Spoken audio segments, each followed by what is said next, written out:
Ladies and gentlemen, boys and girls, brothers and sisters in love, we love you from the bottom of our hearts. Welcome to your number one exciting episode of the Blue Heart Podcast. I'm your host today, Torres aka Torres Makazi. Intwana yako Bulawayo. Inyama iphele kuphela amazi ngendoda. Namhlanje ngihambe ngedwa ke in the studio. I have a special guest with me. Ngicela ukunikeza ithuba akuvusele. La uthemele khona. Your number one, your favorite show, which is the Blue Heart Podcast. Sawubona Dube, Kunjani sawubona madam? Dube, hayi siphilile thini. Mm. Yizo lokhu sotibongelele kangaka Nkosi yedwa. yami. Hey, Eh. sengithini mina ngoba ngidina leti bongo letini kangaka. Usenkingeni, usenkingeni. No, Mm. siyavusela Mm. kubalandeli Blue Heart Podcast. Sesiphinde sibuyile, siyabonga kuphinde sibuye. Yeah. Sesitova thi namhla ngabe yini lesitococa ngayo. Na siyabonga nyamadala. Kahle kahle sibonga lokuthi gugu uhambile waphinze wabuya. Yes, sesibathe siyakufuna siyakushayela sithi Nkosi yami, siyakucela Nkosi yami. Please can you come for another exciting episode? Because the last time masikhuluma lana, the conversations that we had, Yeah. there's a lot lesakhuluma and there's I believe lokuthi kuningi lapha kubenefita ile ngaphandle. Siwabonile ama messages labanye sole basishayela, labanye basi-WhatsApp-phela, labanye bayakhomenta lapha. So siyabonga kakhulu, we really appreciate that.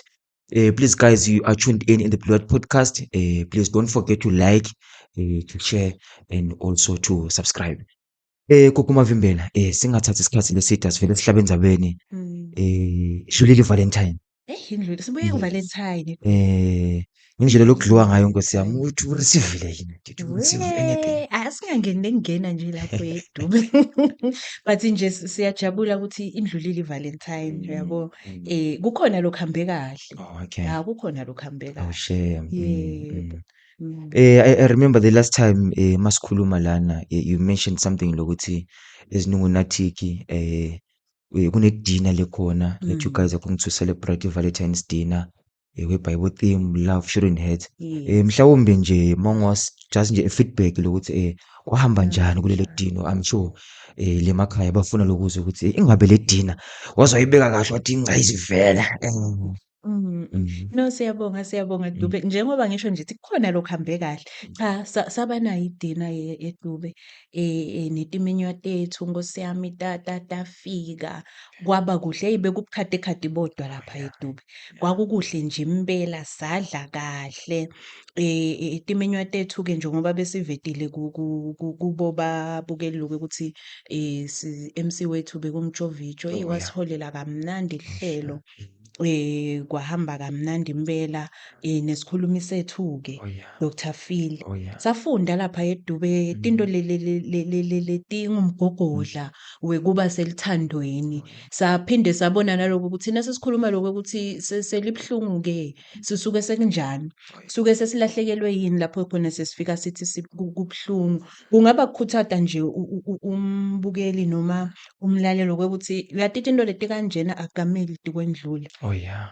Ngoba tiyakucinisa, tiyakukhulisa. Mina nje ngabuka ukuthi ikakhulu kakhulu lebekukhulunywa ngako laphana, kwaba sibuko nje nakimi. Oh yeah. Ukuthi uyati loku naloku ngiyalekha and ngifuna ngicinise nangalana nangala. So nje kuhamba kahle kakhulu. Nawubuka nalapha kubo Facebook tiyavela tithombe lapha Dube. Ema-couples semahle kanje abantu bebagcokile bahle.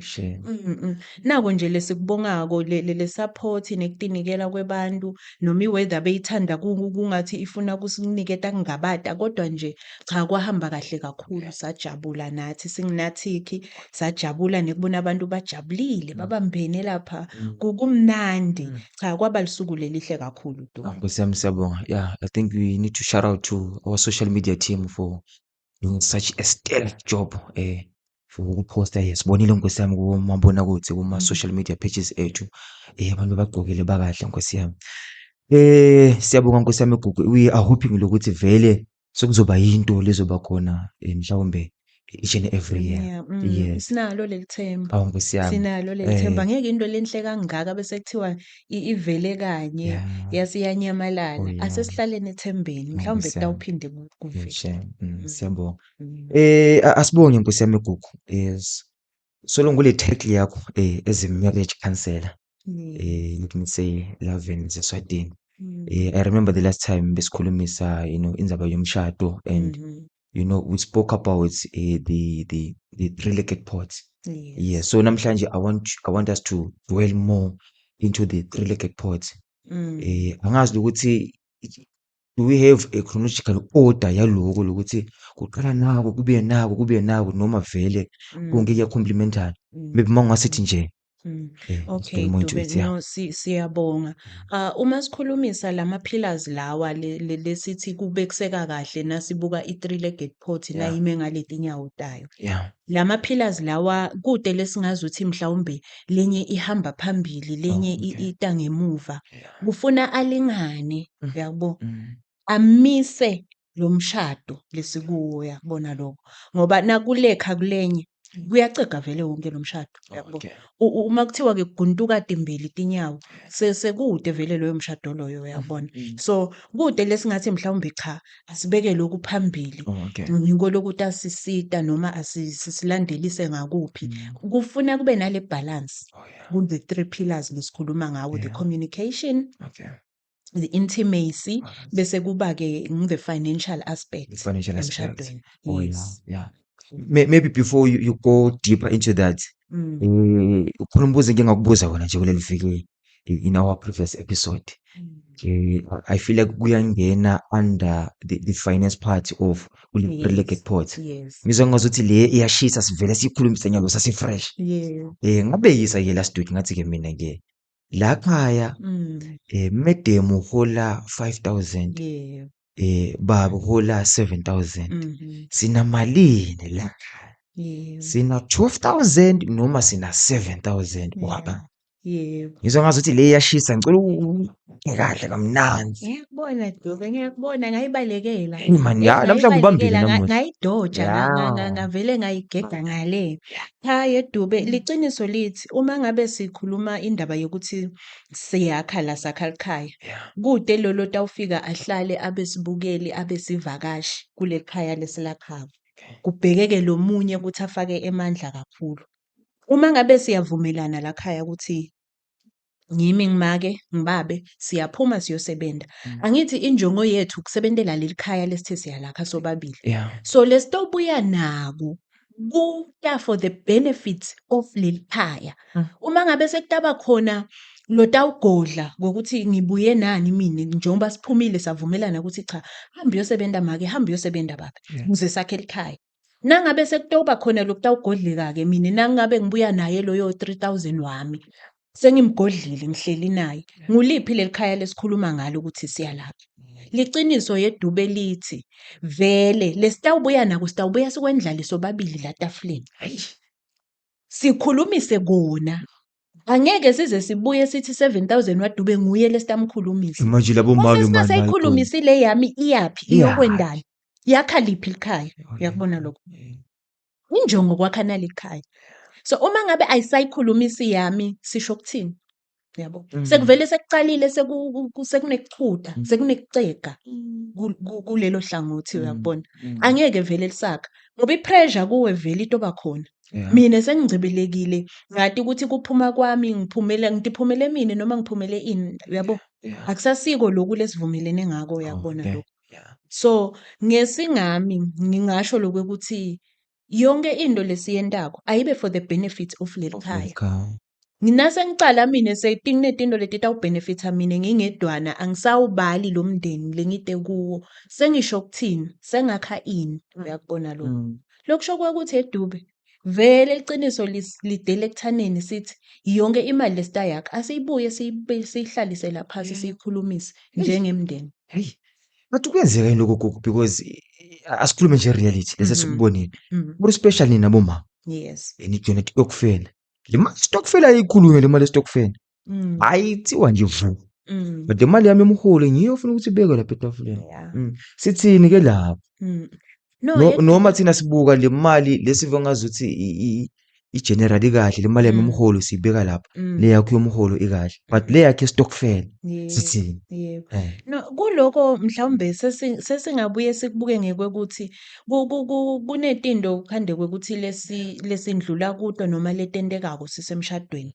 Bese sengiyafunda ngibekise njengami bese sengiyafunda ukuthi uyati kufike bese kucegala la.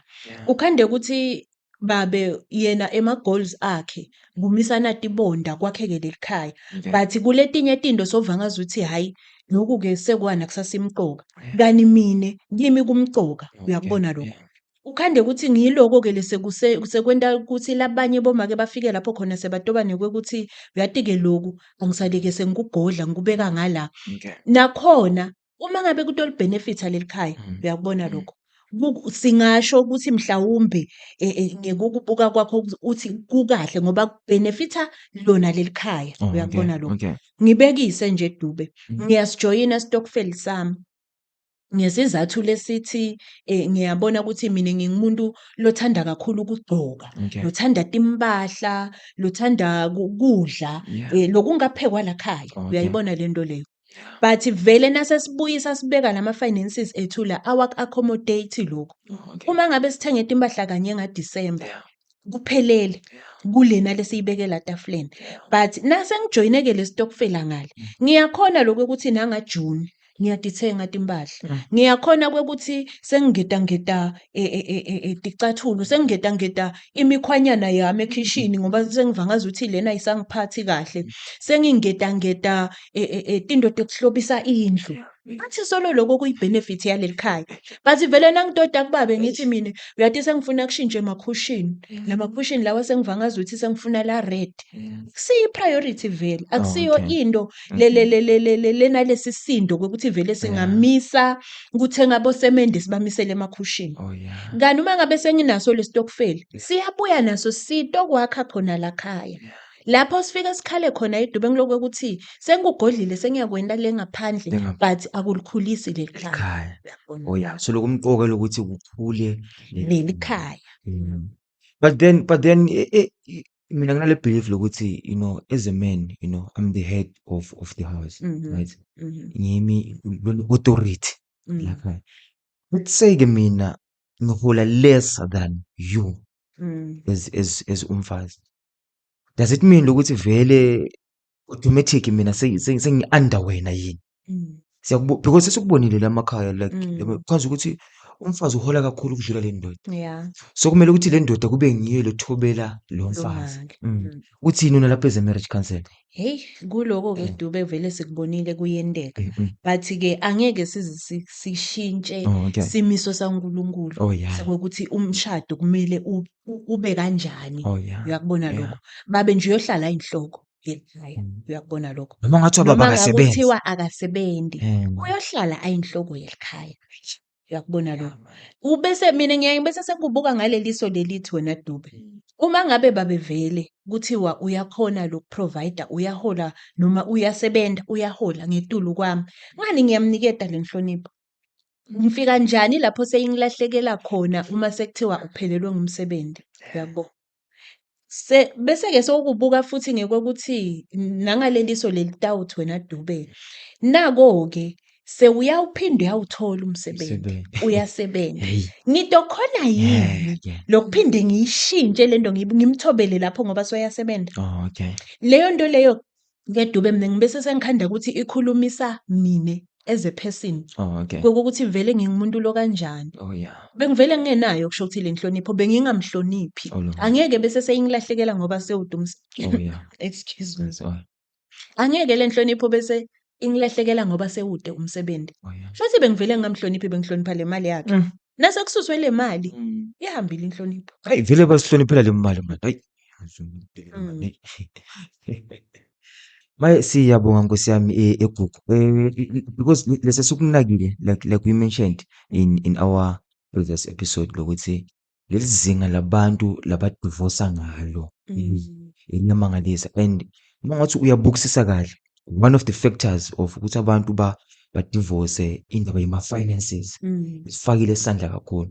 So I want you now to take this opportunity or ube ngazuthi uyi-repapa, and speak to those people who are now in marriage, or speak to those people abafuna ukungena emshadweni ukuthi how do we handle the financial pressures that comes when we are now in a relationship, or that comes mangabe vele sesiku-marriage setup. No, ngiyabonga Dube. Yeah. Iqiniso leyo ukuthi vele ama-finances asibulele kakhulu emshadweni. So kubantu labaya emshadweni noma labakhona khona emshadweni. Kungaba ngilokuthi mhlawumbe angithi siyatana Dube. Yeah. Ngiyakwati nje ngishada nawe ukuthi ungumuntu lo kanjena Yeah. and uthanda tinto leti kanjena. Uyakubona? So nasi sawahlela lama-finances ethu. Yeah. Asiprovide. Ngiyati nje ukuthi umyeni wami uyafuna ukuphuma njalo ngaleSihlanu aye nebangani Yeah. ayotijabulisa Yeah. lela batijabulisa khona. Uyakubona lokho? Ayibe khona phela i-provision yalokho. Mm. Ingafiki la seyisicabanisa khona ngekuthi babe ulahleke ngaleSihlanu wabuya ngaleSonto akanahe. Sekude kudla kwabantwana sekude etikhafuthini ngesizathu sekukuthi sekukhona phakathi kwethu lophume uyakubona wayojabula asikufake kubhajethi Oh yeah. uyakubona Awuyiphinde yeah. sikufake kubhajethi Budget. ngoba phela vele yinto lesingeke siyibalekele uyayidinga yena angithi phuma vele Ah. aye banganini Ay. noma ngase ngimi Hayi kuloyo Dudu, hayi mzuzu namba uyabo hayi ngicela uyiphinde manje phansi manje. yini ngathi ngivuna wena Hayi man, iyangithinta man. Iyafineka manje ibudget yababe ye-weekend. Yeah man. ayama-ke kanjalo Yeah. uyatiwa naye ukuthi cha tinto leti mchazako Nah.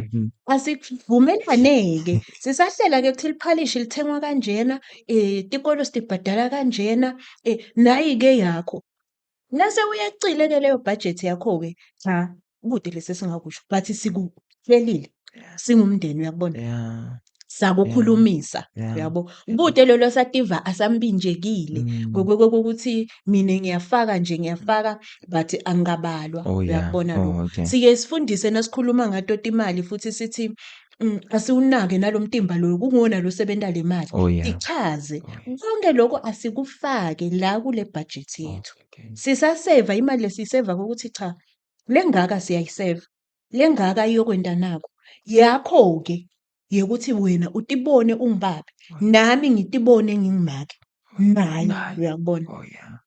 nako lokungasisita edube but nje umshado usebentela thina bantu lababili lesilakubo angeke sikope into yakamakhelwane Oh yeah. uyabo ngoba itawufika la isicabanise engasisebenteli asihlale siwukhulumise sitikhulumise timali tethu tala khaya ukuthi tala khaya ke timali titohamba kanje kutaba nekuthula Cha uyibeka iyacaca. I'm hoping ukuthi babukeli bethu bayathatha le advice. Guys, you are still tuned in the Blue Hat Podcast. Please don't forget to like, to share, and also to subscribe. So long ngiphethe yona our special guest Gugu Mavimbela, social worker yalakhaya but automatic. She's now a marriage counselor. Sikhulumisa yona indaba yomshado. Namhlanje busy ngalenza be-three-legged pot which is intimacy, communication and indaba yema-finances. Gugu ngicela ukuthi let us quickly dive into le ndaba ye-communication because I also believe ukuthi nayo plays a pivotal role kule ndaba ye-marriage. Mhlawumbe ukuyiqala nje indaba ye-communication ngizwa ngazuthi nayo imqoka kakhulu. yeah Benginaka nje mina uMavimbela ngokukhuluma ngami nje benginaka nje le-communication nje lapha endlini ukwazi ukuthi angibekise nje mangabe uyazi lo madam lendlini ukuthi mhla ka-20 liyahola leli jaha. Sikufika lapho mhla ka-20 lo muntu bese uba sweet man. Hello baby. Hi love. Uyakubona muzi? Uqala nje le build up lapho mhla ka-18 19 uba sweet. Ahola lapho mhla ka-20 21 ngenza konke lakufunayo bese yashintsha ke le nkulumo. Hey nyamazana. Hey dubazana seyashintsha lo baby labakangibiza ngaye before so yashintsha. So yalebo mhla ka-30 mhla ka-1 2 angiselaheke lapho. Hawu lapho kushintsha ibamba. igama lapho songithokozana Sengithokoza wena uthokozana.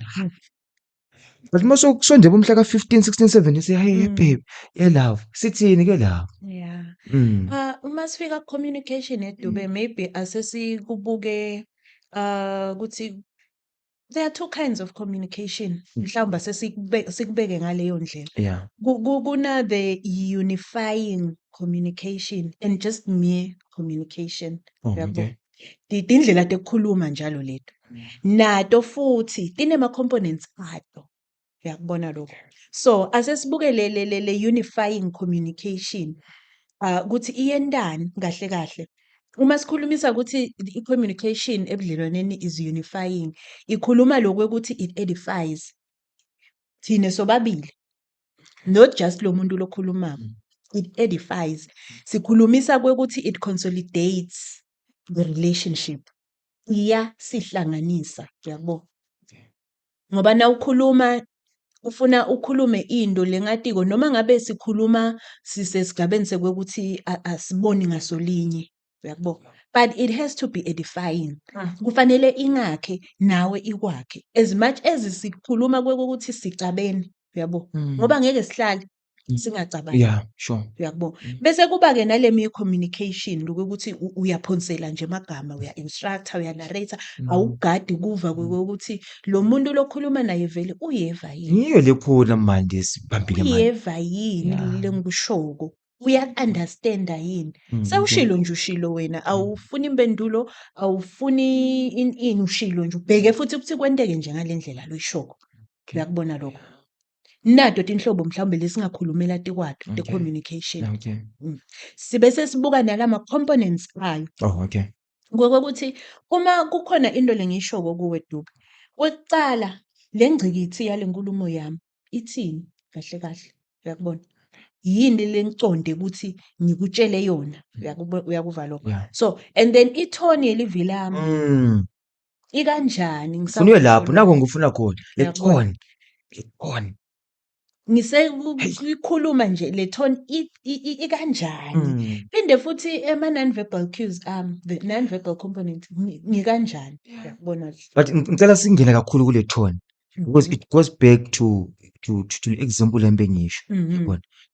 Ithoni umuntu uba soft, hawu baby, uyancenga ene. Kanti ngesikhathi lo muntu sekakutholela akufunako, le tone bese yaphama ebaleni. Iyashintsha. Kwayini lokho marriage counselling. Hayi man. Dube, kuthoni kuyaye kufake lokuthi le nkulumo ingani mbamba. Vele nangikuncenga Dube, uyakubona? Vele ngidawukhuluma ngendlela nawe lotova inhlito yakho inetheteka, ithamba. Utakuvuma vele leli lengikulethako kuwe noma lengikucelako kuwe, uyakubona? Bese sekuphinde futhi kuba nendlela lengiyokhuluma ngayo nawe ngibekise ukuthi mhlawumbe kunento nje lengiyivile yangangiphatha kahle ngawe. Sengiyafika angisengakade angithina leli qiniso lako ukuthi vele lele ngikuvile kungiko yini. Hey sibone Dube lana enta ini kuphi kuphi. Ngida vele ngikuleyo sekufika angisayibeki kahle kuwe. Ngiyibeka ngalamaphapha ami laphakeme, uyabo? So iyahluka le tone kuyelane futhi ngakuthi sikhulumisa ini ngaleso sikhathi. Kungaba ngilo nje ukuthi ithoni vele iyaye ihluke. Kuye ngalokuthi sikhulumisa ini ngaleso sikhathi ephinde futhi kuye ngaloko ukuthi konke lokhu sakwenda. I-respect iphinde futhi ibe libhande libopha yonke le nto. Because angeke libe khona ilanga lapho khona ngilokukhulumisa ngenhlonipho. Phinde libe khona ilanga lapho ngilokukhulumisa khona without inhlonipho. Noma ngabe ithoni inganyuka noma ngabe ithoni ingehla. But nangabe ngiyakuhlonipha Dube, kuyohlezi kube khona inhlonipho kuloko kukhuluma kwami. Oh, okay. Yeah. So let's bring it down to our local context, right? Because thina sikhule sazi ukuthi vele ekhaya kugcina baba ekhuluma. Mina nje ngikhule ngazi ukuthi vele kufuna kugcine baba. Does it still apply in today noma into lebeyenzeka? Ukuthi kufuna lana kuphela sicathulo sababa.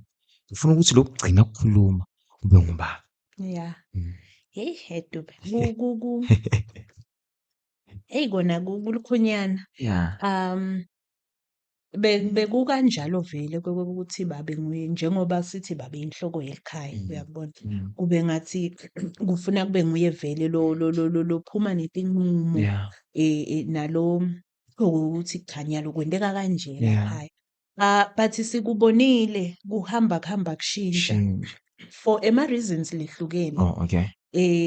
Kushintshile kwakhandakala ukuthi make senguye lo kuviwa ngaye lakhaya.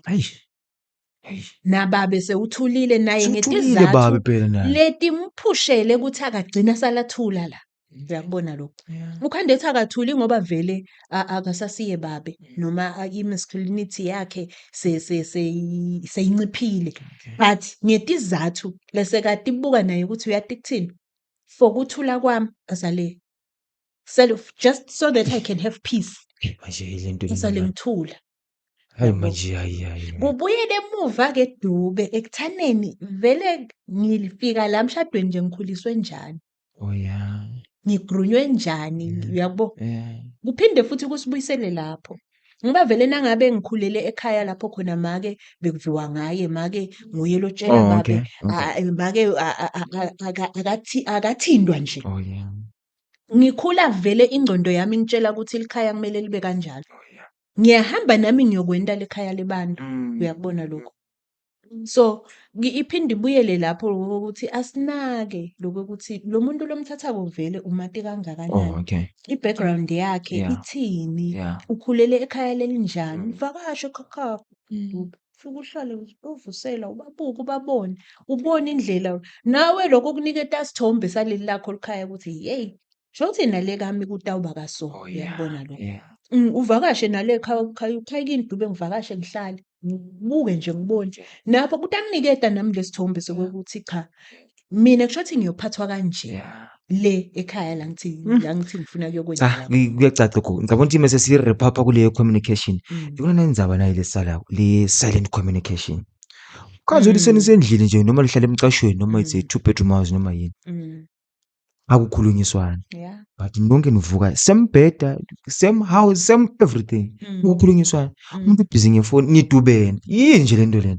Hey. Uyithina because into lekhona. We are experiencing it. It's something that is there. Sithini ke la kulabantu mhlambe labafuna ukungena emshadweni noma to the people laba already in marriages, you know. Khona le silent treatment. Ikhona. Yeah.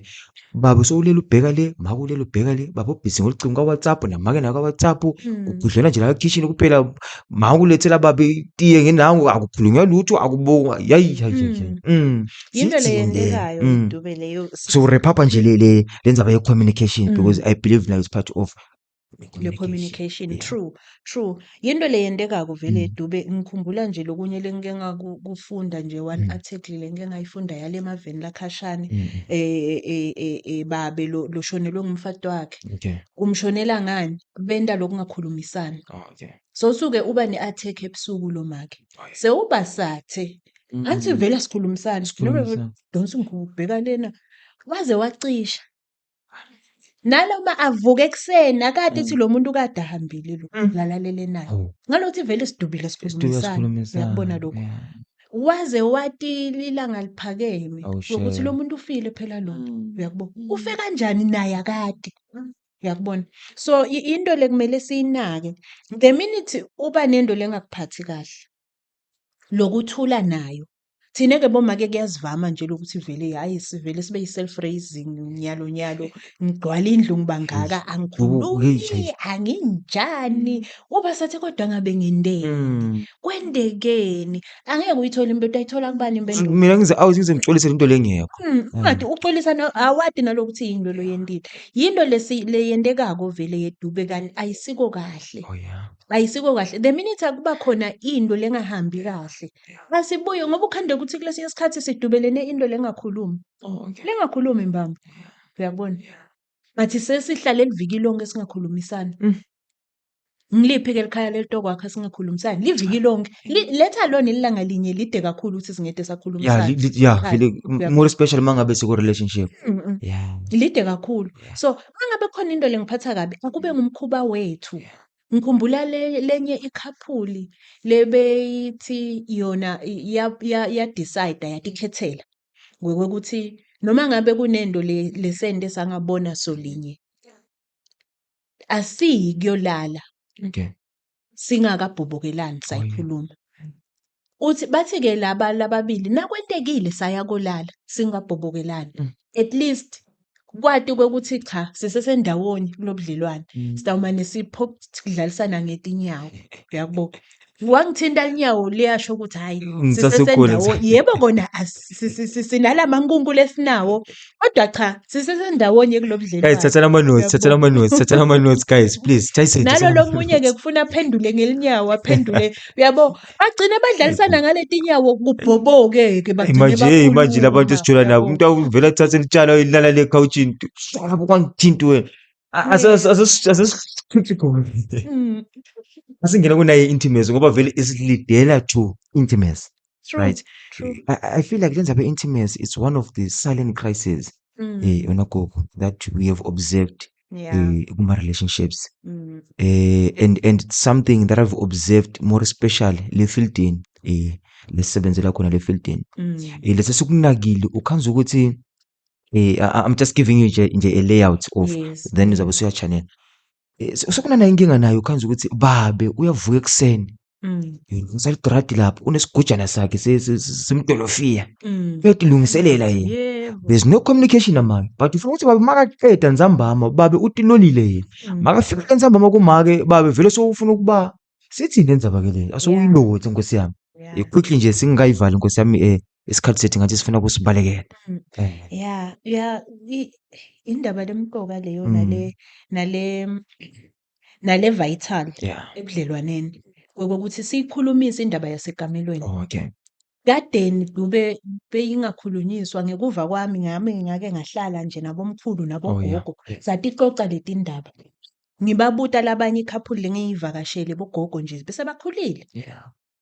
Banemibhede lengi-2 khona la kamelweni. Ngabuta hawu njani ye nje? gogo mkhulu kulana kuhamba njani? Anivakashelani? Ngathi hayi siyavakashelana. Ngidonsa nayinduku ngithi kwa abese uyeda aphinde ajike abuyele ngale uyakubona. Yeah.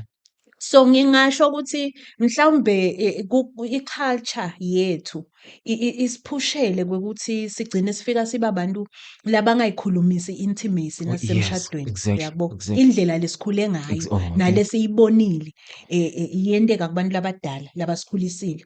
Yagcina isichanela kungazuthi leti into leti atikhulunyiswa. Uphande make ufela ngekhathi akanetiseki.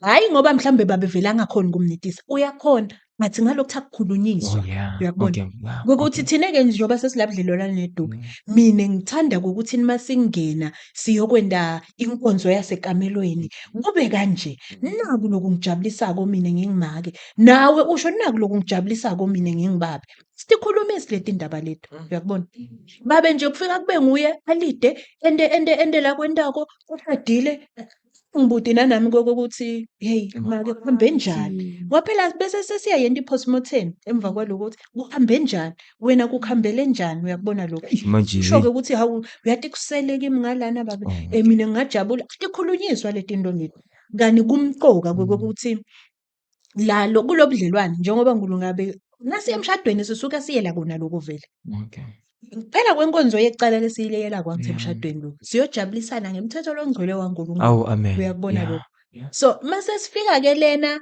asisajabulisani sekujabula wena lo munye umuntu wenta njani uyafa kancane kancane kancane manje kwekuthi umuntu usoyaphuma uyofuna lokujabula lengaphandle kani kube sifike sahlala sakukhulumisa ukuthi uyathi mina nasekuhamba kanje ngibese ngiyasala la sisuka siyavumelana sobabili naye ngalelanga kayotilola baba hlasho phela ngisenda sendela kancane bakulungiselela nawe ngiyahloma la ngobe nawe ngalapho uyabo ingcondo yami seyiyachaneleka lenye into lekufuna siyade Dube thina abantu besifazane asiveli nje sithambe makufika enkonzweni yasekamelweni ngiyalungiselelwa mina umuntu wesifazane kanti bobabe nyalo nje cuzasha sekuvele seku-right kuye uyabo so vele na ungangilungiseleli sewufika wena vele uhlomile ucedile mina egcineni kwelanga ngidawusala ngingilolimele ngidawusala futhi nginganele ngoba ngidathi ngithi phayiphayi umtimba khani usho ukuthi wo lana kwente kanje sendanaku sekuphelile wena sewucedile uyabo sengisele-ke khona lapha esidlangalaleni mina uyakubona lokho besisuka kaManzini siya eMbabane ngasale ezulwini wayicocwabela wedwa intaba Uyayibona into le unyuka enjalo? wedwa lo Malakwane. Uyabo? Yeah. Cha. Futhi ungaboni nalokubona ukuthi Eh. ufike wedwa le. Oh yeah. Uyakubona Yeah. lokho? Yeah. So, yindaba lemcoka kakhulu Mm. lena yokuthi nasebudlelwaneni asitikhulumise leti nto leti. Angithi kwethu sobabili Oh yeah. singene vele singenela kona la budlelwaneni. Okay. Asikukhulumise-ke. Yeah. Ujatshuliswa yini? Cha, kuyevakala gogo Mavimbela. Ngale ndzaba yesikhathi ngicela ukukunikeza nje 30 seconds just to wrap it up, and also give advice to those who are to those who wish to get married or labo nje labasengenile emshadweni. Ubanike nje your wisdom, everything. Bapakishele banike umthwalo ukuthi yini ufuna ukuthi bayigadele emshadweni. Yeah. No, Edube siyabonga nakuye umlandeli we-Blue Heart Podcast. Mhlawumbe sesisonga nje lengingakusho, umshado yinto lenhle. Kanjalo nekuthandwa futhi yinto lemnandi. Uyakubona lokho? Yeah. So asithi sikwenta konke etinhlitweni tethu sibe nekucabangela lo lomunye, sibe nekum-accommodate-a, nekumthobela, nekumbeketelela. Sikwente konke inhlitiyo yethu ibe isendaweni lengiyo. Yeah. Be kind to one another. Uyakubona? Be tender hearted. Be forgiving to one another. Oh yeah. Kutasisita kwenta budlelwane bethu bube ngilobutawuba mnandi futhi bube ngilobutawuqhubeka sikhathini eside, silalelane. Ngingalaleli ngekuthi ngifuna kuphendula. Angilalelele kukuva ukuthi kahle kahle vele uthini. Yeah. Uyakubona? Ngalenye ilanga nami ngihle ngitifaka nje ticathulweni takho. Ngithi nakungaba ngimi lona lengimphethe ngale ndlela lengikuphethe ngayo wena, ngingajabula yini? Uyakubona lokho? So, kumnandi kuba semshadweni Dube, kumnandi futhi kuthandwa. So, asikwende ngaleyo nhliziyo leyo yekwemukelana, yekuhloniphana, Amen. neyekuvelana, neyekuxolelana. Hawu. Sitawuqhuba. Hawu Nkosi yami. Siyabonga. Siyabonga kakhulu gogo. We really appreciate your presence and your insights. Siyabonga kakhulu, izandla zidlula ekhanda. We are hoping ukuthi babukele emakhaya kukhona lapha kubuthabuthile. Thank you so much guys. God bless you.